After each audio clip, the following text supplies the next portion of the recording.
ada lakonan lagi.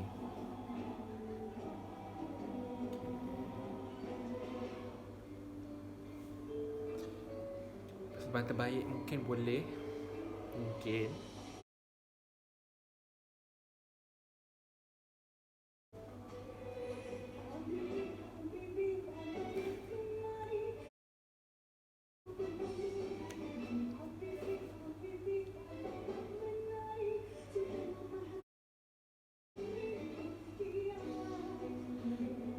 best calon juara.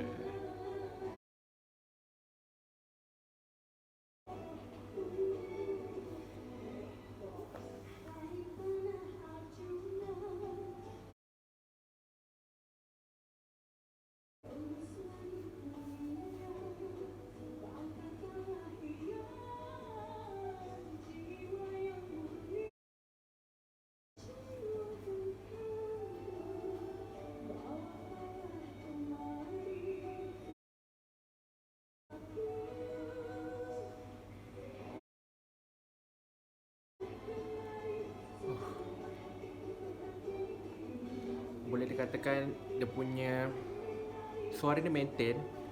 Lagu dia pun memang dah sedap. Dia punya lirik dia pun dah best. Persembahan dia pun dah, dipersembahkan dia pun dah sangat, mungkin boleh menang ataupun ada dapat tempat. Boleh dikatakan macam tu.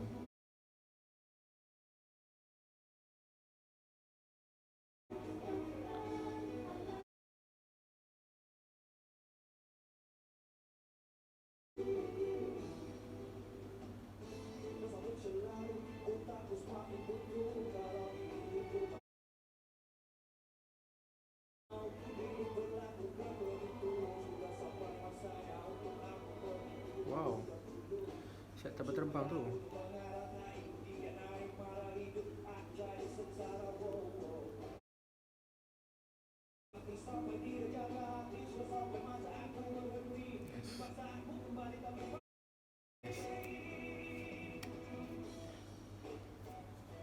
Wow, best. Tak tahu nak cakap macam mana. Memang best.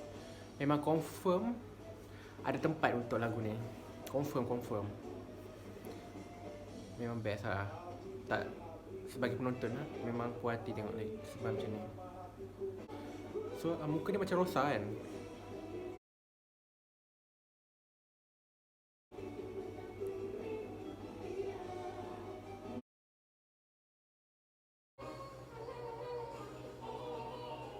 Wow.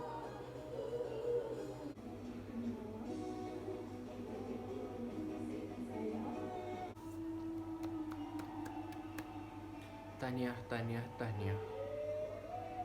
Tak ada yang macam tak sampai, tak ada yang suara macam tak lepas. Semua perfect, antara yang perfect lah, yang wow. Tahniah dan bye.